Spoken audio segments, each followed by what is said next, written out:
কেউ যদি সম্পদের অনেক মালিক হয়, সে যেন এই চিন্তায় না থাকে রব আমার উপর অনেক খুশি হয়েছে বলে অনেক অডেল সম্পত্তির মালিক করেছে।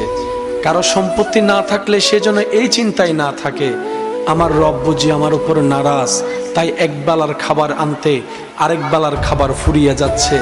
ইসলাম বলে না না, মন ছোট করার কিছু নেই।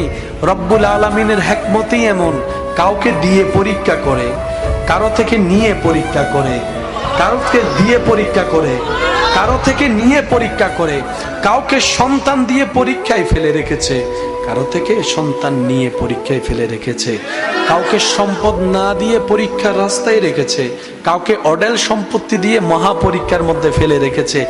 সবাই আমরা আপন আপন জায়গায়, সবাই পরীক্ষার্থী, সবাই পরীক্ষার মধ্যেই আছি, সবাই প্রতি সেকেন্ডে পরীক্ষা দিচ্ছি।